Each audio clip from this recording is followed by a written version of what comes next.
بسم الله الرحمن الرحيم الحمد لله رب العالمين والصلاة والسلام على رسوله الكريم وعلى آله وأصحابه ومن تبعهم بإحسان إلى يوم الدين.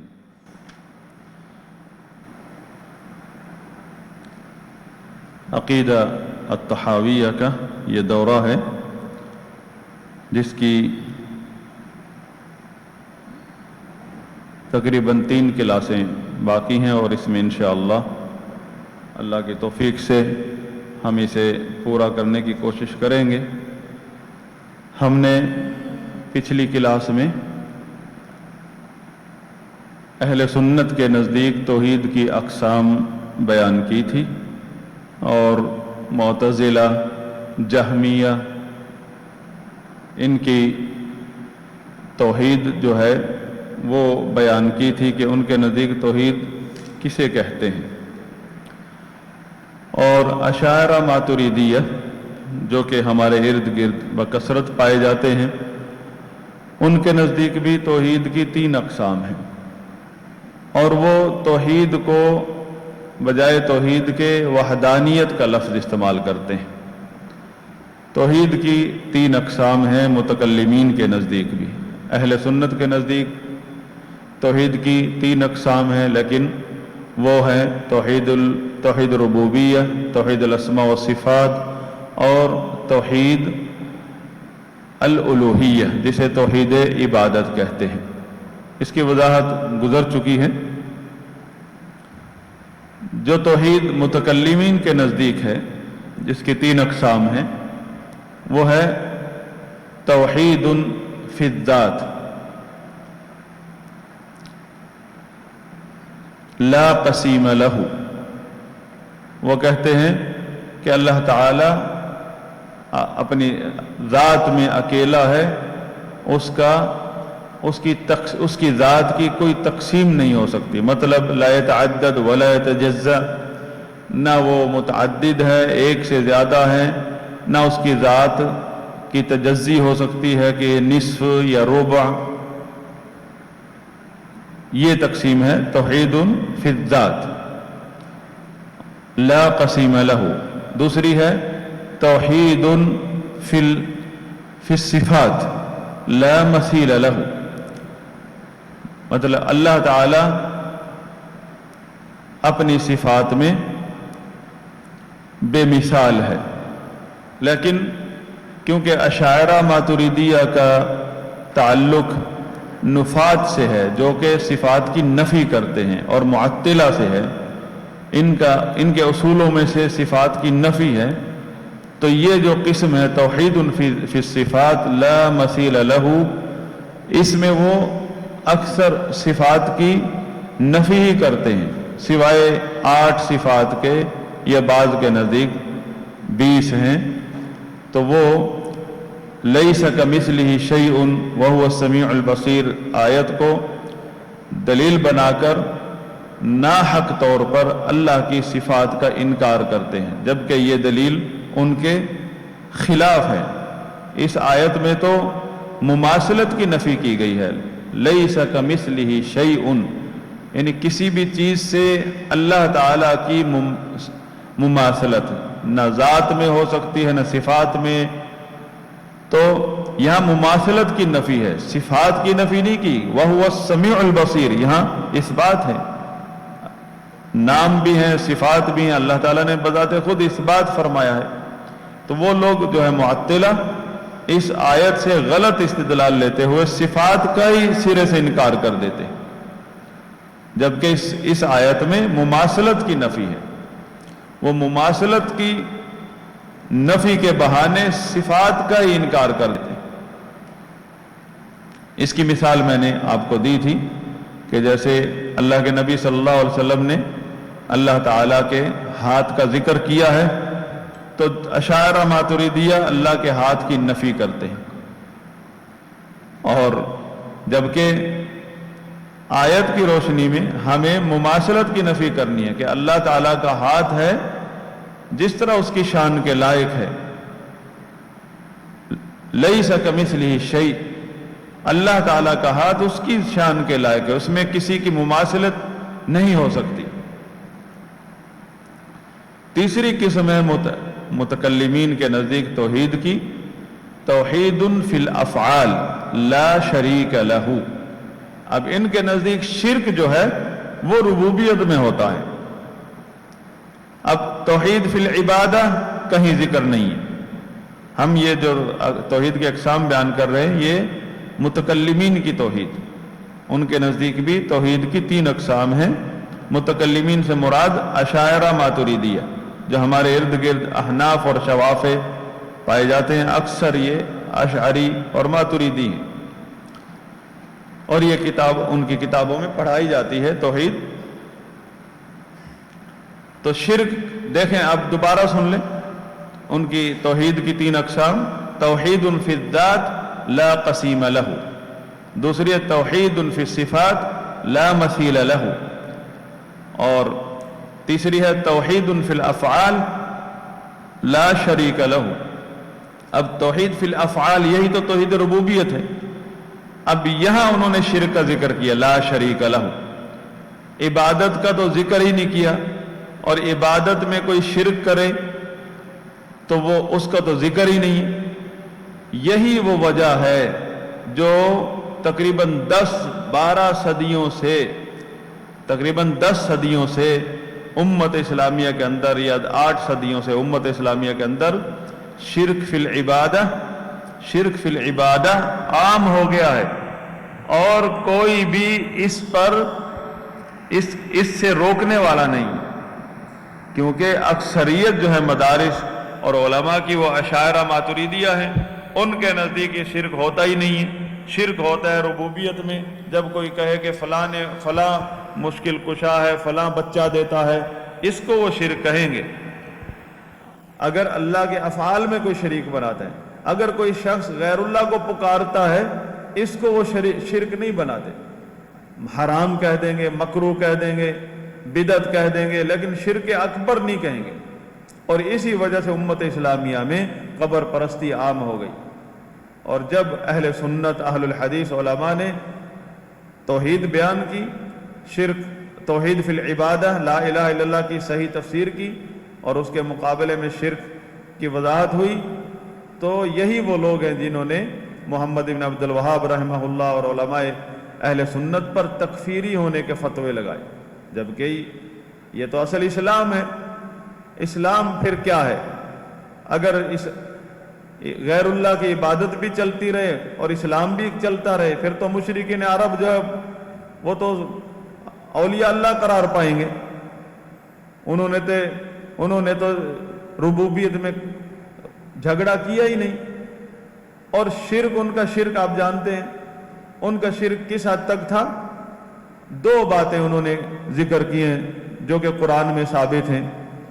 وہ کہتے تھے ما نعبدہم الا لیقربونا الی اللہ زلفی، کہ وہ اس اقرار کرتے ہیں کہ ہم کرتے ہیں، ہم عبادت کرتے ہیں ان کی، لیکن یہ سب کچھ جسے آپ شرک کہہ رہے ہیں یہ تو تقرب نصیب ہوتا ہے اس سے اللہ کا۔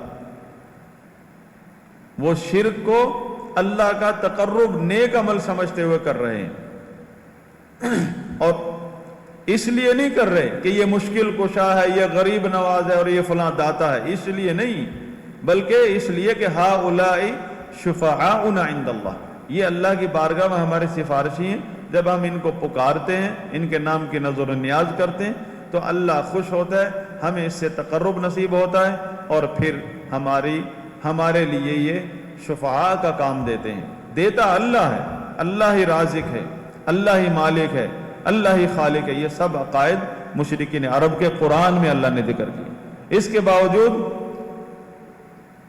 باوجود ان کو کفار قرار دیا ہے، اور فرمایا وَمَا يُؤْمِنُ أَكْثَرُهُمْ بِاللَّهِ إِلَّا وَهُمْ مُشْرِكُونَ، ان کی اکثریت اللہ پر ایمان لانے کے باوجود شرک کرتی ہے۔ ایمان کیا ہے؟ کہ اللہ کی ربوبیت پر ان کا ایمان ہے۔ شرک کیا ہے؟ اس کی عبادت میں شرک کرتے ہیں۔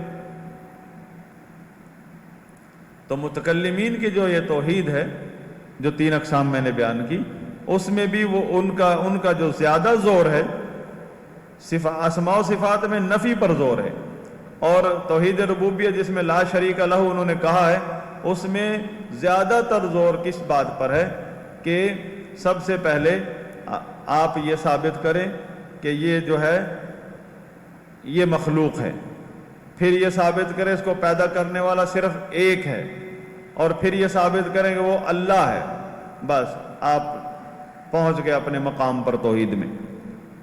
اور مشرکین عرب نے پہلے دن سے ہی جواب دے دیے تھے اللہ، وَلَئِن سَأَلْتَهُم مَّنْ خَلَقَهُم۔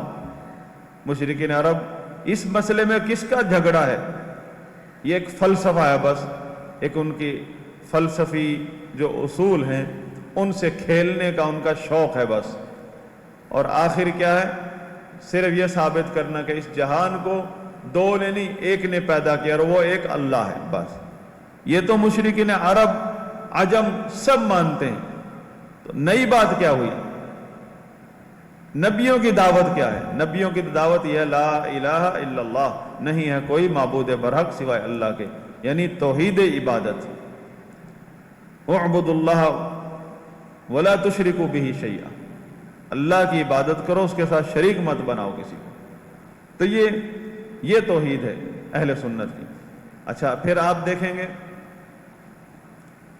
کیونکہ ہر مسلک کا اپنا نظریہ توحید ہے، اس بنا پر لا الہ الا اللہ کا ترجمہ بھی اپنا اپنا ہے۔ متکلمین کے نزدیک، جن کے ابھی میں توحید کی اقسام بیان کر رہا تھا، اشاعرہ ماتریدیہ، ان کے نزدیک لا الہ الا اللہ کا مطلب ہے لا خالق الا اللہ، لا قادر علی الاختراع الا اللہ، لا خالق، لا قادر، لا مشکل کشا الا اللہ۔ اب مجھے یہ بتائیں، خالق، قادر، مشکل کشا، رازق، یہ اگر آپ تفسیر کریں گے لا الہ الا اللہ کی، یہ کون سی توحید ہے؟ اللہ کے افعال ہیں نا، اللہ کے افعال، اللہ کو اس کے افعال میں ایک ماننا، یہ توحید ربوبیت ہے۔ عبادت کی تو بات ہی نہیں ہوئی اس میں۔ آپ نے کہا لا الہ، الہ کا مطلب معبود، اور وہ کہہ رہا ہے الہ کا مطلب ہے قادر علی الاختراع، پیدا کرنے پہ، ایجاد، پیدا کرنے پر قادر، خالق، مالک، رازق۔ لا الہ الا اللہ کلمہ توحید ہے، توحید عبادت کا کلمہ ہے، اور یہ لوگ لا الہ الا اللہ کی تفسیر توحید ربوبیت سے کر رہے ہیں، تو یہ گمراہی ہوئی کہ نہیں ہوئی؟ یعنی وہ بات جو نبی لے کر آئے ہیں اس بات کو ہی پھیر دیا۔ جس بات پر جھگڑا تھا، کیا اس بات پر جھگڑا تھا مشرکین عرب سے کہ اللہ، نبی علیہ السلام فرماتے تھے اللہ خالق ہے، وہ کہتے تھے نہیں کوئی اور خالق ہے، اس بات پر تو جھگڑا تھا ہی نہیں۔ لا الہ الا اللہ کا وہ معنی بتائیے جس پر مشرکین عرب کو تکلیف ہوئی تھی، وہ ہے لا معبود حق الا اللہ، کہ نہیں ہے کوئی معبود برحق سوائے اللہ کے۔ خالق، مالک، رازق اگر اس کا مطلب ہوتا تو جھگڑا ہی نہ ہوتا، وہ تو پہلے سے ہی مان رہے ہیں۔ اللہ تعالیٰ اس کی گواہی دے رہے ہیں کہ ان کا ایمان ہے اس بات پر۔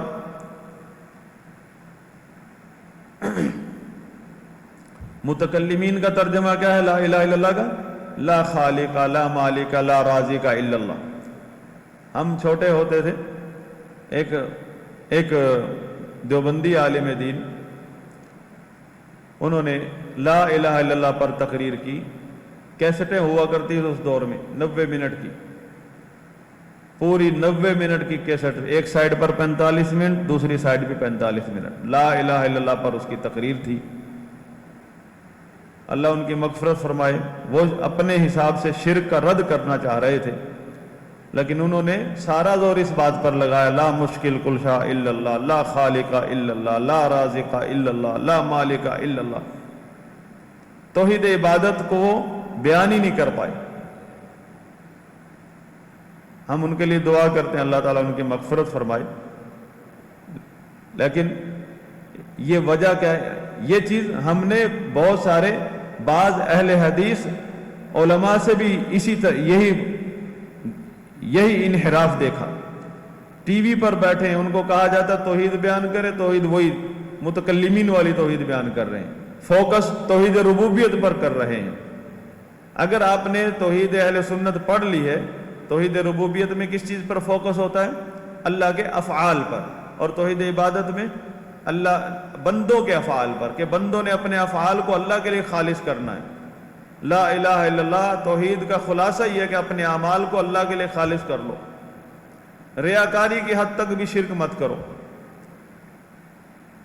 اور توحید اسماء و صفات میں کیا فوکس ہے؟ کہ اس بات پر فوکس ہے اہل سنت میں کہ اللہ کے جتنے بھی نام ہیں اور صفات ذکر ہوئے سب کو ماننا ہے، لیکن بغیر کسی انکار کے، بغیر کسی تحریف کے، آیت اور حدیث کی تحریف کی، اور بغیر کسی کیفیت بیان کیے، بغیر کسی تشبیہ مثال دیے، بغیر کسی تشبیہ کے، مثال کے، تمثیل کے۔ اب لا الہ الا اللہ کا معنی متکلمین کے نزدیک جو ہے تفسیر، وہ اس طرح آپ کو عام طالب علم بھی سمجھ سکتا ہے کہ اس میں کہاں غلطی ہے۔ اب آتے ہیں، ایک اور تفسیر پائی جاتی ہے لا الہ الا اللہ کی، لا موجود الا اللہ۔ لا الہ الا اللہ کا ترجمہ کرتے ہیں لا موجود الا اللہ۔ یہ تو ہی تفسیر کس کی ہے؟ یہ تفسیر صوفیوں کی ہے، وحدت الوجود والوں کی۔ لا موجود الا اللہ، جب کہتے ہیں لا معبود موجود، یہاں جو خبر لا ہے وہ محذوف ہے، اور اس کی تقدیر وہ نکالتے ہیں کہ موجود۔ ہم کہتے ہیں لا الہ حق، لا نافیہ للجنس، الہ اسم لا، اور خبر لا محذوف ہے، اس کی تقدیر کیا ہے؟ حق، یا کہیں بحق، لا معبود بحق، یا لا معبود حق۔ اور اس کی دلیل کیا ہے؟ ذالک بأن اللہ هو الحق وأن ما يدعون من دونه هو الباطل، سورہ حج کی آیت۔ تو صوفی کہتے ہیں لا معبود موجود، یعنی لا موجود الا اللہ۔ کیا مطلب؟ نہیں ہے کوئی موجود سوائے اللہ کے، مطلب جتنی بھی چیزوں کا وجود ہے اس کی نفی کر رہے ہیں آپ۔ اس کا کیا مقصد؟ اللہ تعالیٰ نے تو بتوں کے، معبودان باطلہ کے وجود کا بھی اثبات کیا کہ وہ بھی موجود ہے۔ مخلوق کے وجود کا بھی اللہ تعالیٰ نے قرآن میں اثبات کیا کہ مخلوق کے بھی موجود ہے، آسمان موجود ہے، فرشتے موجود ہیں، انسان موجود ہے، جنت جہنم موجود ہے، اور خالق کا وجود، اللہ اس خالق کا موجود ہونا اس کی شان کے لائق ہے، خالق بھی موجود ہے۔ وہ کہتے ہیں خالق، اکیلا خالق کا وجود ثابت کرنا۔ لا موجودہ مطلب دنیا میں کوئی چیز موجود نہیں سوائے اللہ کے۔ کیا تو یہ کون ہے؟ آپ کون ہے پھر؟ آپ کیا ہیں؟ آپ کا وجود نہیں ہے۔ وہ کہتے ہیں ہم، یہ وجود جو ہے کائنات کا، مخلوقات کا، یہ اس طرح ہے جیسے ایک بندہ دماغ میں سوچتا ہے ایک اچھا سا شہر، اپنے حساب سے بنا لیتا ہے دماغ میں شہر، جس میں اچھے اچھے باغیچے ہیں، پارک ہیں، بلڈنگیں ہیں، شہر ہے، آباد ہے، دماغ میں سوچتا ہے، اور اچانک دماغ وہاں سے ہٹا لیتا ہے تو ختم۔ جب اس طرف توجہ لگا لیتا ہے وہ ساری تصویر اس کے سامنے آ رہی ہوتی۔ تو اصل چیز کیا ہے؟ وہ بندہ خود ہے۔ وہ بندہ سوچنا چھوڑ دے تو سب کچھ ختم۔ نعوذ باللہ، اس سے تشبیہ دیتے ہیں اللہ اس کائنات کے خالق اور مخلوق کے وجود کی نسبت کی، کہ اصل وجود حقیقی جو ہے وہ اللہ کا، باقی سب جو ہے نا، سب کا کوئی حقیقت نہیں ہے۔ اور ان کی توحید یہی ہے کہ اللہ کے علاوہ جو مخلوقات ہیں ان کے وجود کی نفی کرنا، یہ ان کی توحید ہے، اور اس کے لیے وہ محنت کرتے ہیں کہ آپ حتیٰ کہ ایک بندہ ہر چیز میں اللہ کو دیکھے، وحدت الوجود کے عقیدے تک پہنچ جائے، کفریہ زندیقانہ نظریے تک پہنچ جائے، تو پھر ان کے نزدیک یہ خاص الخاص ہے۔ تو اہل تصوف کے نزدیک تین قسم کی توحید ہے۔ توحید العامہ، یعنی عوام الناس کی جو توحید ہے، وہ کہتے ہیں یہ جو قرآن و حدیث میں جو توحید بیان ہوئی ہے، جو ہم نے ابھی اہل سنت کی توحید بیان کی ہے لا الہ الا اللہ کی تفسیر میں، جو نبیوں نے جو توحید بیان کی، یہ عوام الناس کی توحید ہے۔ یعنی بڑی سطحی لیول کا یہ عقیدہ ہے. تو عوام الناس کو وہ اس علم کو اس درجے میں رکھتے ہیں، یعنی اس کے بعد بھی علم ہے. کہتے ہیں اس کے بعد لیول آتا ہے توحید الخاصہ، خاص لوگ، مطلب وہ لوگ جو ان کے خرافات میں بیعت کر لیتے ہیں، ان کے من گھڑت مراقبے اور چلے کاٹتے ہیں اور ان کے نظریات پر آ جاتے ہیں، پھر ان کو کشف ہونے لگتا ہے. تو یہ خاص لوگ ہیں، کشف ہونے لگتا ہے ان کو، اور یہ ان کی جو معرفت ہے وہ یہ توحید الخاصہ ہے، خاص لوگوں کی توحید ہے. اور وہ اس کی حقیقت کیا ہوتی ہے ان کے کشف وغیرہ کی؟ وہ سارے جنات کا کھیل ہوتا ہے. جنات جو ہے بد عقیدہ لوگوں کے ساتھ خوب کھیلتے ہیں، اور خاص الخاص لوگ ان کے نزدیک وہ ہیں جو وحدت الوجود کے عقیدے تک پہنچے. فنا فی اللہ کہتے ہیں اس کو، کہ جن کو ہر چیز میں اللہ نظر آئے، اپنا وجود ہی ان کو نظر نہ آئے، اپنے آپ کو بھی اللہ کہے، جانور کو بھی اللہ کہے، نعوذ باللہ نباتات کو بھی اللہ، دیوار کو بھی اللہ، ہر چیز میں اس کو اللہ ہی نظر آئے. یہ کفری عقیدے پر جب پہنچ جاتا آدمی، یہ خاص الخاص لوگوں کی توحید ہے، یہ اہل تصوف کے نزدیک، باطنیوں کے نزدیک. تو باطنیوں کے نزدیک ترجمہ کیا ہے لا الہ الا اللہ کا؟ لا موجود الا اللہ، لا خالق الا اللہ. یہ تفسیر کن کی ہے؟ متکلمین کی. اب ایک اور تفسیر لا الہ الا اللہ کی، لا الہ الا اللہ کی ایک اور تفسیر کرتے ہیں ہمارے ہاں تبلیغی جماعت والے. تبلیغی جماعت والے جو تفسیر بیان کرتے ہیں وہ علماء، ان کے علماء جو مدارس میں پڑھاتے ہیں ان کے مسلک کے، ان کی توحید ہے وہ متکلمین والی. تبلیغی جماعت میں جو توحید بیان کی جاتی ہے وہ ایک خاص توحید ہے، وہ متکلمین سے ہٹ کر ہے، وہ صوفیوں سے آئی ہے. آپ نے عام طور پر سنا ہوگا وہ کہتے ہیں اللہ سے سب کچھ ہونے کا یقین، غیر اللہ سے کچھ نہ ہونے کا یقین دل میں آ جائے. لا الہ الا اللہ کا مقصد یہ بتاتے ہیں. اب آپ نے اگر توحید پڑھی ہے، اگر اہل سنت کا عقیدہ پڑھا ہے، تو پھر ہی آپ کو اس میں جو ہے خرابی نظر آئے گی. ورنہ آپ کہیں واہ مکرر دوبارہ کتنی اچھی بات کی ہے. یہ توحید باطنیوں کی توحید ہے، یہ بھی جس میں اسباب کا سرے سے ہی انکار کیا جا رہا ہے، اور اسباب کو ماننا شرک قرار دیا جا رہا ہے. اور اگر کسی کو سمجھ نہ آئے تو ان کے بزرگوں کے جو اجتماعات میں بڑے بڑے جامع بیانات ہیں وہ سن لیں، تو کھول کر بیان کرتے ہیں اس مقصد کو. میں نے زیادہ تر مولانا سعد جو ہیں ان کے انڈیا والے، جو پاکستان میں اجتماع میں آیا کرتے تھے، ان کے بیانات ریکارڈنگ سنی ہے میں نے، اور بڑے شوق سے وہ پھیلائی جاتی ہے. اللہ سے سب کچھ ہونے کا یقین اور غیر اللہ سے کچھ نہ ہونے کا یقین. آپ نے سنا ہوگا یہ پانی نہیں ڈبوتا، کون ڈبوتا ہے؟ اللہ ڈبوتا ہے. آگ نہیں جلاتی، کون جلاتا ہے؟ اللہ جلاتا ہے.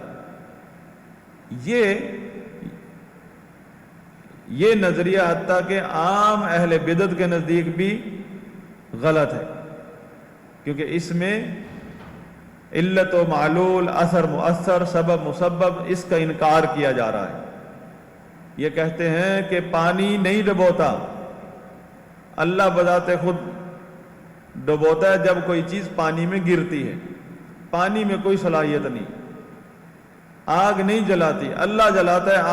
آگ کوئی چیز آگ پہ میں گرا دو تو جلاتا اللہ ہے. جبکہ عام طور پر تمام مسلمانوں کا عقیدہ ہے کہ یہ چیزیں جو ہیں یہ جو علت معلول، اثر مؤثر، سبب مسبب، یہ اللہ تعالیٰ کا نظام ہے. اللہ تعالیٰ نے یہ چیزیں پیدا کی ہیں، اسباب بنائے ہیں. آگ کو جلنے کا سبب بنایا ہے، پانی کو ڈوبنے کا سبب بنایا ہے. ہاں، جب اللہ تعالیٰ کی طرف سے حکم آ جائے تو آگ نہیں جلا سکتی، پانی نہیں ڈبو سکتا، ورنہ اس کی خاصیت بنائی ہے کہ پانی ڈبوئے گا، آگ جلائے گی، برف جو ہے وہ ٹھنڈا کرے گی، انگارہ جو وہ جلائے گا۔ یہ سارے ان کا انکار کرنا یہ بھی باطنی فرقوں کی دعوت ہے، باطنیت کی دعوت ہے۔ پھر اس کا نتیجہ کیا ہوتا ہے؟ ان کے بیانات میں آپ تفصیل سے سن سکتے ہیں۔ نتیجہ یہ ہوا، ایک آدمی غریب ہے، اس کا گزارا ہی دکان ہے، ایک چھوٹا سا ذریعہ معاش ہے، وہ ڈرتا ہے کہ کہیں میں تھوڑا سا ادھر ادھر ہو گیا تو دکان ختم ہو جائے گی، بچوں کا کہاں سے گزارا کروں گا۔ یہ جو خوف ہے، شریعت میں یہ خوف جو ہے یہ طبیعی ہے کہ انسان کی فطرت میں ہے یہ خوف، اس پر کوئی پکڑ نہیں ہے، لیکن اس خوف کے باوجود جب وہ اللہ پر توکل کرتا ہے، یہ خوف کے باوجود اللہ پر توکل کرتا تو یہ عبادت بن جاتا ہے، اس کا توکل عبادت بن جاتا ہے اور اس پر اللہ اجر عطا فرماتا ہے۔ لیکن ان باطنیوں کے نزدیک یہ خوف کرتے ہی وہ مشرک ہو جاتا ہے۔ اس نے کہا میرا گزارا دکان پر چل رہا ہے، مشرک۔ وہ اپنے طاقتور دشمن سے ڈرتا ہے تو مشرک۔ آپ نے سنا ہوگا کئی جاہل جو ہے تجزیہ نگار بھی اس طرح کی باتیں کرتے ہیں۔ آپ نے سنا ہوگا اولیاء مقبول جانینی کا بھائی ہے، ایک جگہ تقریر جذبات میں کر رہا تھا، امریکہ سے ڈرتے ہو مشرک، فلاں سے ڈرتے ہو مشرک، یہ بھی شرک ہے وہ بھی شرک ہے۔ کبھی پڑھ تو لو علماء سے آ کر، تم پگڑیاں باندھ کر لوگوں کو گمراہ کر رہے ہو۔ اس طرح کے جاہل لوگ دنیاوی تعلیم حاصل کر کے سمجھتے ہیں یہ ہمارے بائیں ہاتھ کا کام ہے قرآن کی تفسیر کرنا۔ ہاں، کئی مرتبہ لوگ کفریہ عقائد کی دعوت جہالت کی وجہ سے دیتے ہیں، اور اکثر جو لوگ ہیں، یہ جو فرقوں کے لوگ ہیں، وہ کفری عقائد کو سیکھ کر دعوت دیتے ہیں۔ تو اللہ سے سب کچھ ہونے کا یقین، غیر اللہ سے کچھ نہ ہونے کا یقین، اس میں اب اہل سنت کا یہ اصول ہے، جب کوئی اہل بدعت کوئی ایسا عقیدہ لے کر آتا ہے جس میں جو مجمل ہو، تفصیل نہیں، اس نے اس کو کھولا نہیں، مجمل عبارت اجمالی طور پر ذکر کیا، ظاہر اس کا اچھا لگ رہا ہے،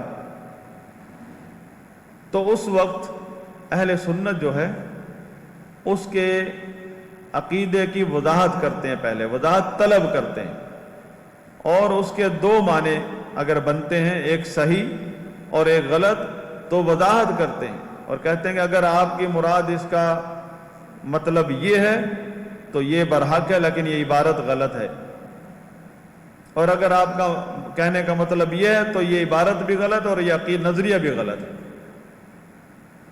اسی طرح ہم جو تبلیغی جماعت والی تفسیر ہے لا الہ الا اللہ کا مقصد جو بیان کرتے ہیں، اگر اس کا مقصد ظاہر میں جو عام آدمی لیتا ہے کہ اللہ ہی کے مشیت سے سب کچھ ہوتا ہے، اگر یہ مقصد ہے یہ برحق ہے، لیکن یہ عبارت جو ہے یہ صوفیوں کی ہے، یہ عبارت ایک عام مسلمان کو یہ عبارت استعمال نہیں کرنی چاہیے، کیونکہ اس کے دو معنی ہیں اور اس کے پیچھے باطل ہے، کیونکہ اس کا مقصد ہے اسباب کا انکار کرنا۔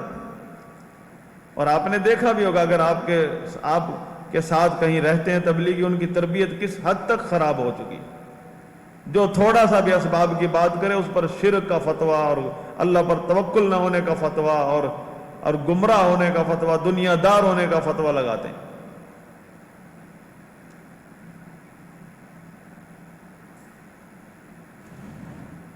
اللہ ہی سے سب کچھ ہونے کا یقین، غیر اللہ سے کچھ نہ ہونے کا یقین، اگر اس کا مطلب یہ لے رہے ہیں جو ہم تقدیر کے باب میں بیان کرتے ہیں کہ جو کچھ بھی اس دنیا میں ہوتا ہے اسی کے ارادے سے ہوتا ہے، اگر اس کا ارادہ شامل حال نہ ہو آپ کے سارے ارادے فیل ہو جائیں۔ وَمَا تَشَاءُونَ إِلَّا أَن يَشَاءَ اللَّهُ، اگر یہ معنی بھی لیں تو لا الہ الا اللہ کی تفسیر پھر بھی نہیں بنتی۔ لا الہ الا اللہ میں اللہ کے ارادے کی بات نہیں ہو رہی ہے، لا الہ الا اللہ میں بندوں کے اعمال کی بات ہو رہی ہے کہ بندوں کے اعمال خالص اللہ کے لیے ہونے چاہیے، اللہ کے ارادے کی بات نہیں ہو رہی، اللہ کے افعال کی بات نہیں ہو رہی۔ اگر آپ تبلیغی جماعت والی جو تفسیر ہے لا الہ الا اللہ کی، اس کا صحیح معنی بھی لے لیں قرآن و حدیث کے مطابق بھی اس کو کر لے، پھر بھی لا الہ الا اللہ کی تفسیر یہ نہیں بنتی، کیونکہ لا الہ الا اللہ میں توحید عبادت ہے، اور وہ اگر اللہ کی مشیت اور ارادہ کا معنی لیں تو وہ تو اللہ کے اسماء و صفات اور افعال سے تعلق رکھتی ہے بات۔ لا الہ الا اللہ میں نبی یہ بات نہیں لکھ کر رہے۔ ایک اور تفسیر پائی جاتی ہے ہمارے معاشرے میں، لا الہ الا اللہ کا مطلب ہے لا حاکم الا اللہ۔ ہاں، یہ تفسیر بھی موجود ہے ہمارے ہاں، لا حاکم الا اللہ، ان الحکم الا للہ۔ ٹھیک ہے، وہ آیت ان الحکم الا للہ ہے کہ نہیں ہے کوئی حکم سوائے اللہ کے۔ الحکم جو ہے وہ دو طرح کا ہے، الکونی القدری، کہ اللہ تعالیٰ کا فیصلہ کونی اور اللہ تعالیٰ کا فیصلہ شرعی۔ شرعی فیصلہ وہ کتاب و سنت میں، اور کونی قدری فیصلہ وہ جو آپ کے سامنے جو ہو چکا ہے وہ اس کا فیصلہ ہے۔ لا الہ الا اللہ کی تفسیر کرتے ہیں لا حاکم الا اللہ۔ اب آپ جب اللہ کے حکم کی طرف دیکھتے ہیں تو یہ اللہ کا کے افعال سے تعلق رکھتا ہے یا یہ توحید عبادت سے تعلق رکھتی ہے؟ افعال سے تو توحید، تو اس کا تعلق توحید، اس کا لا الہ الا اللہ کا یہ مطلب کرنا لا حاکم الا اللہ، یہ تو ویسے ہی جیسے انہوں نے کہا لا خالق الا اللہ، انہوں نے کہا لا رازق الا اللہ۔ اگرچہ یہ بات صحیح ہے لیکن لا الہ الا اللہ کا مطلب نہیں بنتا۔ لا الہ الا اللہ میں توحید عبادت ہے، اور یہ جو تفسیر ہے یہ خوارج کی تفسیر ہے، اور آج کے دور میں تحریکیوں کی تفسیر ہے۔ اخوان المسلمین سے آغاز ہوتا ہے تحریکیوں کا، تنظیم اخوان المسلمین مصر میں، اور پھر یہ جو کینسر ہے ہر طبقے کے مسلمانوں کو لگ گیا ہے، اہل حدیثوں کو بھی لگا، دیوبندیوں کو بھی لگا، بریلویوں کو، سب کو تنظیم سازی کا کینسر لگ گیا، اور یہ پھیل گیا۔ اب دین صرف تنظیم سازی رہ گیا ہے۔ مسلک جو ہے وہ اسلام ہوتا ہے، اس کو چھوڑ کے چھوٹی چھوٹی تنظیموں کی الحب فی اللہ والبغض فی اللہ والا کی منہج چھٹ گیا۔ اب تنظیموں کے پیچھے آپ پوچھتے ہیں آپ اہل حدیث ہیں، اس سے کوئی غرض نہیں ہے، آپ کس جماعت کے ہیں، آپ کی تنظیم کون سی؟ پھر آپ کا پتہ چل گیا کون سی تنظیم کے، پھر وہ اپنی اینک نکال کے آپ کو دیکھے گا اپنی اینک سے۔ چاہے کتنا بڑا شیخ ہو وہ ہمارے ممبر پہ نہیں بیٹھ سکتا کیونکہ فلاں تنظیم کا ہے، اور اچھی بات ہے، ان تنظیم والوں کو بیٹھنے بھی نہیں دینا چاہیے، لیکن یہ دوسرے بھی تنظیم والے ہی، کیونکہ ان لوگوں نے دین کی دعوت کو اپنی تنظیم کے منہج پر لا کھڑا کیا ہے۔ اگر ان کی تنظیم مسلک ہوتی، مسلک جو ہے مسلک وہ اصل اسلام ہے، اور اس کو کسی پلیٹ فارم کی ضرورت نہیں، اصل اسلام ہی پلیٹ فارم ہے۔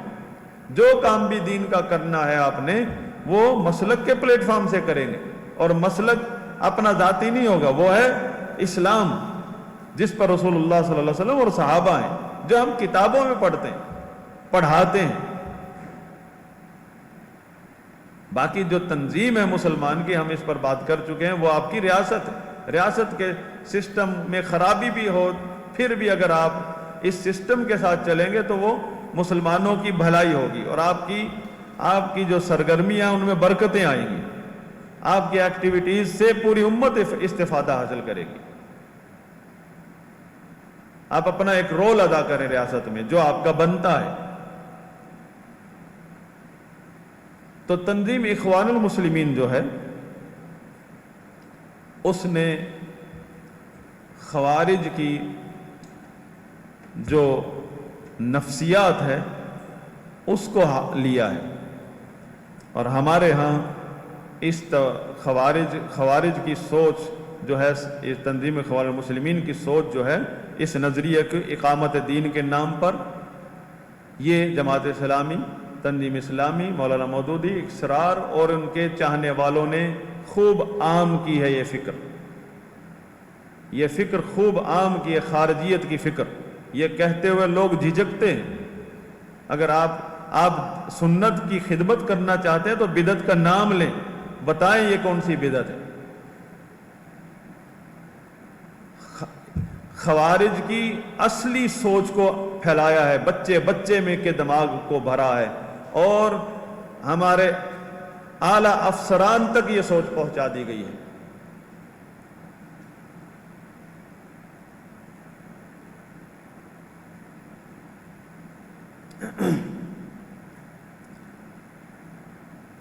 اور اس کا نتیجہ کیا نکلا؟ یہ جتنے القاعدہ، طالبان، داعش، یہ سب اسی کوڑے کرکٹ کے پیداوار مچھر ہیں۔ یہ جو کوڑا کرکٹ ہمارے محلوں میں رہتا ہے، یہیں سے مچھر پیدا ہوتے ہیں اور پہاڑوں میں چلے جاتے ہیں۔ اور یہ ساری جو تنظیمیں آپ کی ہیں وہ بھی اسی کوڑے سے نکلی، کیونکہ جو تنظیمیں ہمارے مسلک میں، اہل حدیث مسلک میں جن لوگوں نے بنائی ہیں، انہوں نے ٹریننگ ان لوگوں سے لی ہے۔ ان کا بیک گراؤنڈ آپ چیک کریں، سب کا بیک گراؤنڈ موجود ہی ہے، ڈاکٹر اسرار ہے، باہر سے آئے ہیں، علماء اہل حدیث کے شاگردوں نے تنظیمیں نہیں بنائی ہیں۔ ہائی جیک کیا ہے ہمارے مسلک کو، ہمارے لوگوں کو، ہمارے عقیدے کو۔ آپ پھر اب بنتے ہیں داعی سنت، سنت کی دعوت کیا ہے جی؟ میٹھی میٹھی باتیں۔ سنت میں میٹھی میٹھی باتیں نہیں ہوتی ہیں، سنت میں بدعت کا آپریشن ہوتا ہے۔ چلیں آپ بچ بچ کے بدعات سے، بدعات کا احترام، اہل بدعت کا احترام ہو، ان کو حرف نہ آئے، اور آپ ہیں ماشاءاللہ متبع سنت۔ کوئی اس ہار پہن لیں متبع سنت کے، شوق ہے آپ کو، کام نہیں کرنا۔ تو لا حاکم الا اللہ، یہ تفسیر خوارج کی ہے، جن کا مقصد ہے انقلاب۔ ان کے نزدیک حکمران جو ہے، کیونکہ اسلام پر نہیں چلتے ہیں، گمراہ ہیں، اور اسلامی تعلیمات نہیں جانتے ہیں، لہذا وہ اگر ان کو کافر نہ بھی کہیں نا تو کہتے ہیں وہ ہمارے امیر نہیں ہیں، مسلمانوں کے امیر نہیں ہے وہ۔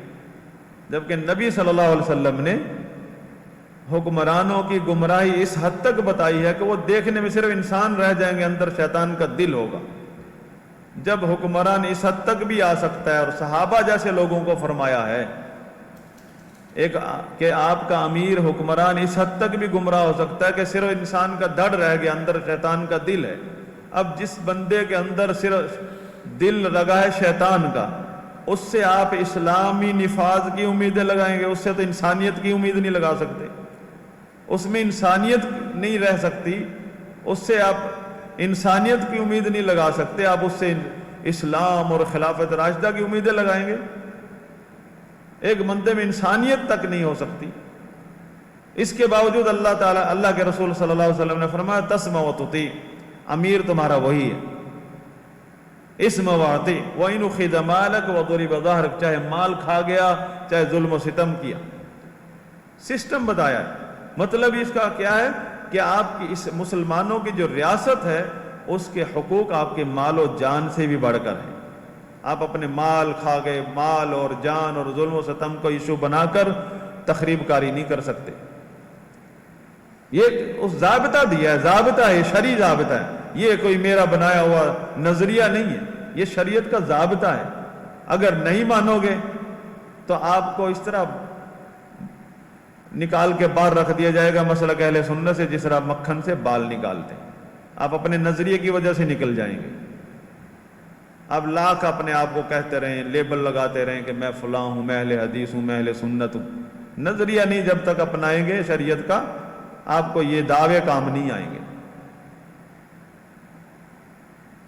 اب دیکھیں، کہتے جی بے دین اور ظالم اور فاسق حکمران مسلط ہیں۔ ٹھیک ہے، مسلط ہیں، اب یہ مسلط ہو گئے ہیں، اس میں اللہ کا حکم کونی پایا جاتا ہے کہ نہیں پایا جاتا؟ اگر کتاب و سنت کی روشنی میں دیکھیں، کوئی بھی چیز، کوئی بھی آپ کے ساتھ حادثہ واقعہ پیش آ گیا ہے، آپ کو ناکامی مل گئی، شکست ہو گئی، فتح ہو گئی، آپ پر کوئی مسلط ہو گیا، یا آپ کسی کے پر غالب آ گئے، جو بھی ایک واقع ہو گئی چیز، وہ ایمان بالقدر کا حصہ ہے نا، ایمان کا چھٹا رکن، کہ اللہ کی مشیت سے ہوا ہے، جو بھی ہوا، جو چاہے آپ کے ساتھ اچھا ہوا، آپ کے ساتھ برا ہوا، اللہ کے ارادے سے ہوا ہے۔ اور جہاں اللہ کا ارادہ مشیت شامل ہے، اس کا مطلب اللہ کی حکمت شامل ہے۔ اللہ نے کیوں مسلط کیا آپ پر، وہ اس کے اسباب وہ نبی نے بتا دیے، اس کے اسباب بتا دیے، کیونکہ اس کے اسباب ہمارے اپنے اعمال ہیں۔ اب یہ تو حکم کونی ہو گیا، حکم کونی قدری۔ حکم شرعی کیا ہے؟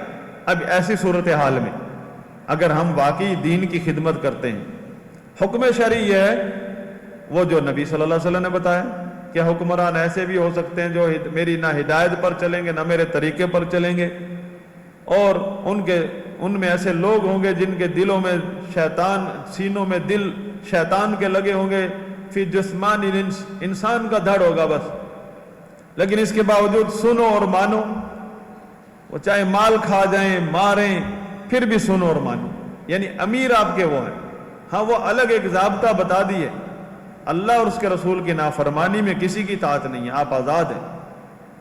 اس کا مطلب یہ نہیں کہ آپ کے سر پہ یہ بوجھ ڈال دیا شریعت نے کہ آپ اب نکلے ان کے خلاف امر بالمعروف اور نہی عن المنکر کے جھنڈے میں۔ یہ خوارج کا اصول ہے اور معتزلہ کا اصول ہے کہ حکمران اگر غلط ہو جائے، ظالم ہو جائے، گمراہ ہو جائے تو اس کے خلاف نکلو، اس کے خلاف بولو۔ اس کے بولنا بھی خروج میں آتا ہے، یعنی ممبروں پر، کالموں میں لکھنا، ٹی ویوں میں، ٹاک شو، لوگوں کی محفلوں میں بیٹھنا۔ ہاں اگر حکمران کی موجودگی میں آپ کلمہ صحیح اس کو نصیحت کرتے ہیں، اس کو رد کرتے ہیں، اس کی گمراہی کا، اللہ کے نبی نے فرمایا افضل الجہاد، یہ افضل جہاد ہے، کلمۃ حق عند سلطان جائر، اس کے پاس، عند سلطان جائر۔ یہ ہے اہل سنت کا منہج کہ اس کی موجودگی میں جگرا رکھو۔ شہادت کا شوق ہے نا پہاڑوں میں مرنے کا، اور وہ موت تو اللہ کے نبی نے کہا یعنی شر الخلیقہ تحت عدیم السماء، آسمان کے نیچے سب سے بدترین لاشیں ہیں خوارج کی، جو حکمران کے خلاف نکلے تھے، نمازیں پڑھتے تھے، قرآن پڑھتے، اور حکمران فاسق فاجر تھے۔ اور جو شخص حکمران کی موجودگی میں کلمہ حق کہتا ہے جان کی پرواہ کیے بغیر، اور اس کے نتیجے میں حکمران اس کو ظلم زیادتی کرتے ہوئے قتل کر دیتا ہے، فرمایا سید الشہداء، یہ ہے وہ شہادت۔ اور اس سے بات کرتے ہوئے خارجی والا جذبہ نہیں، سنی والا جذبہ ہونا چاہیے۔ وہ کیا ہے؟ مناصحۃ ولی الامر، کہ اس کی خیر خواہی میں بات کریں گے، آپ اس کی خیر خواہی میں اس کے منہ پر بات کریں گے، اور اس کے نتیجے میں اگر اس کی اصلاح ہو جاتی ہے تو ساری قوم کا فائدہ، اور اگر وہ آپ کو تکلیف دیتا ہے، مارتا ہے، جان چلی جاتی ہے، سید الشہداء۔ لیکن اس کے پاس کھڑے ہو کر بات کرنا۔ تو یہ ہے حکم شرعی۔ حکم شرعی یہ ہے کہ آپ صبر کرو ظالم، فاسق اور گمراہ حکمرانوں کے تسلط پر صبر کرو، نتیجہ اللہ کے ہاتھ میں۔ وَتِلْكَ الْأَيَّامُ نُدَاوِلُهَا بَيْنَ النَّاسِ، اللہ تعالیٰ نے ایسے حالات میں کیا فرمایا؟ وَإِن تَتَّقُوا وَتَصْبِرُوا،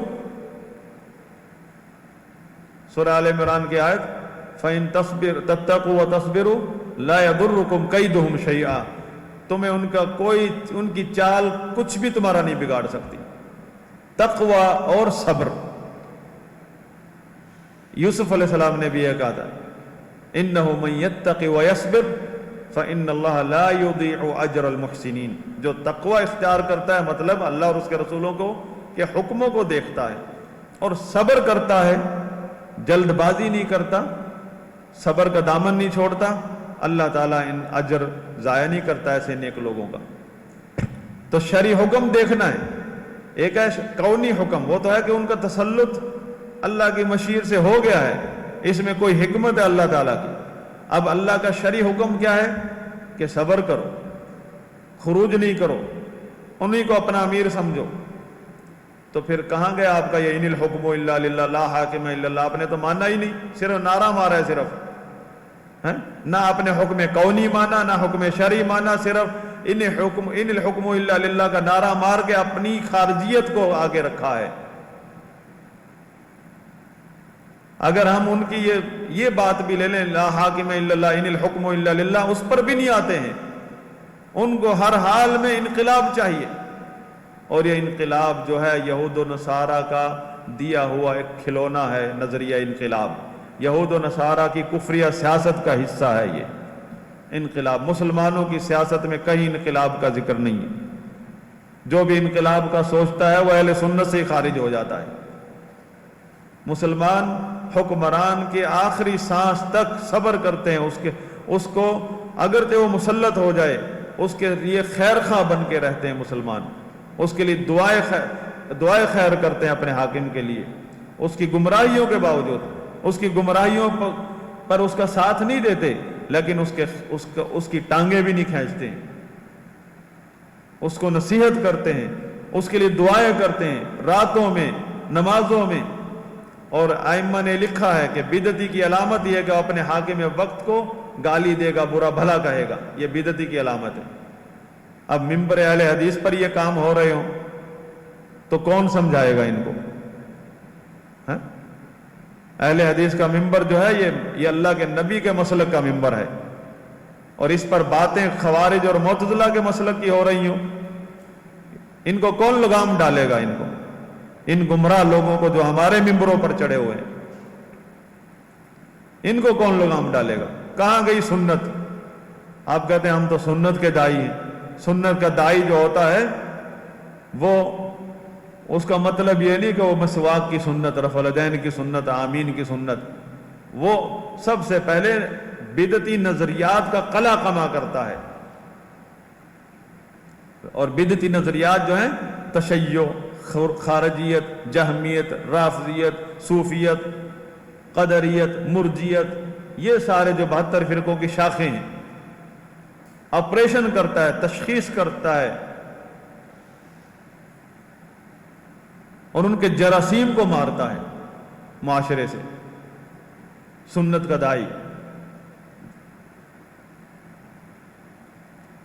تو یہ لا الہ الا اللہ کی یہ تفسیر بھی چل رہی ہے ہمارے معاشرے میں، لا حاکم الا اللہ. تو اصل تفسیر کیا ہے؟ لا معبود حق الا اللہ.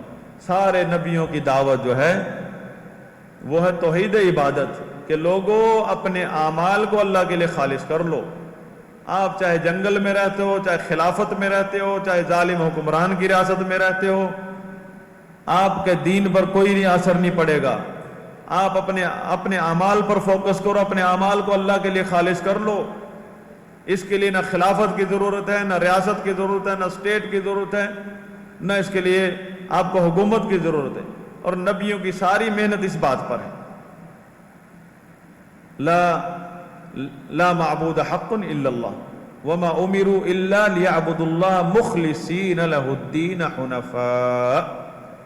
جتنی بھی امتیں گزریں سب کو اسی بات کا حکم ہوا ہے کہ اپنے عمل کو اللہ کے لیے خالص کر لو. اپنے عمل کو اللہ کے لیے خالص کرتے ہوئے یکسو ہو کر سب سے بائیکاٹ کر کے اللہ کی عبادت کرو.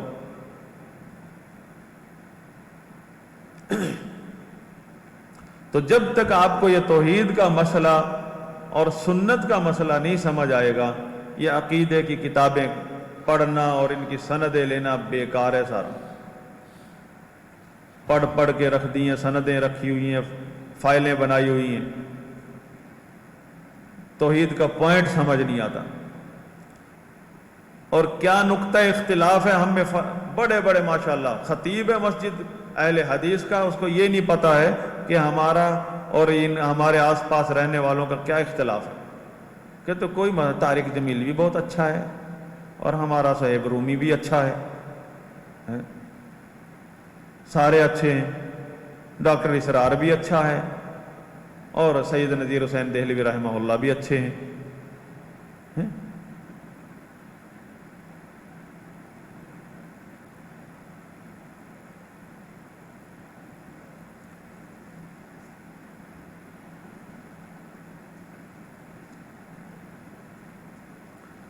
آخری بات، میں نے آپ لوگوں کے سامنے 4 گروہ بتائے تھے: جہمی، معتزلہ، اشاعرہ ماتریدیہ، اور چوتھا تھا متفلسفہ.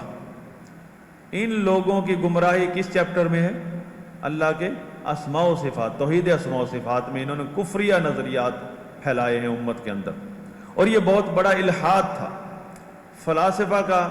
جب الحاد کا طوفان آیا، آج بھی لوگ بڑے بے چین ہوئے پھرتے ہیں، الحاد آ گیا، الحاد آ گیا، علماء کیوں نہیں بولتے؟ آؤ پڑھو تو صحیح، آپ الحاد کے، اور آپ نے دیکھا ہوگا بہت سارے نوجوانوں نے چینل بنائے الحاد کے خلاف کام کر رہے ہیں اپنی عقل سے۔ الحاد کا مقابلہ آپ نہیں کر سکتے جب تک آپ توحید اسماء و صفات میں عقیدہ اہل سنت نہیں جانتے۔ اور دوسرے فرقوں کی گمراہی، یہ چار فرقے جو آپ کے سامنے، جہمی، معتزلہ، اشاعرہ ماتریدیہ اور متفلسفہ، ان لوگوں کی گمراہی اور الحاد کی وجہ سے دو نظریے پیدا ہوئے ہیں اللہ کے بارے میں۔ ایک ہے کہ اللہ لا مکان ہے، دوسرا نظریہ اللہ فی کل مکان۔ اللہ لا مکان ہے، یہ متکلمین کا عقیدہ ہے، اور اللہ فی کل مکان یہ صوفیہ کا عقیدہ ہے۔ اور یہ ان چاروں جو چار مسلک میں نے بتائے، ان کی وجہ سے پیدا ہوا ہے کفریہ عقیدہ۔ اللہ فی کل مکان، پھر اس نے ترقی کی اللہ فی کل شیء، عقیدہ حلول والاتحاد اس کو کہا جاتا ہے۔ عقیدہ طحاویہ کی جو شرح کی امام ابن ابی العز حنفی رحمہ اللہ نے، وہ فرماتے ہیں عقیدہ حلول والاتحاد جو ہے، یہ فرماتے ہیں یہ جو اسماء و صفات کا جو انکار ہے، جو جہمیہ اور معتزلہ کا عقیدہ ہے، یہ اس کا نتیجہ کیا ہوتا ہے؟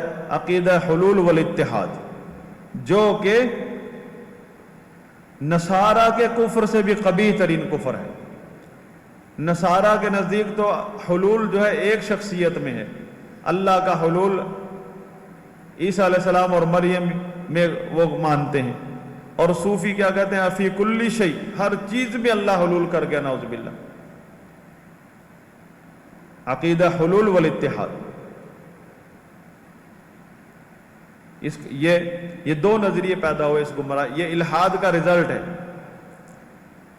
اگر آپ ان دو عقائد کا توڑ کرنا جانتے ہیں تو آپ کے سامنے الحاد کچھ بھی نہیں ہے۔ اللہ لا مکان اور اللہ فی کل مکان۔ اور ہمارے ہاں ایسے لوگ پائے جاتے ہیں جنہوں نے دونوں عقیدوں کو جمع کیا ہوا ہے۔ یہ ہمارے ہاں جو بریلوی دیوبندی ہیں، وہ متکلمین ہیں، ان کا عقیدہ مدرسے میں عقیدہ متکلمین پڑھتے ہیں، اسٹیج پر عقیدہ صوفیہ کا بیان کرتے ہیں۔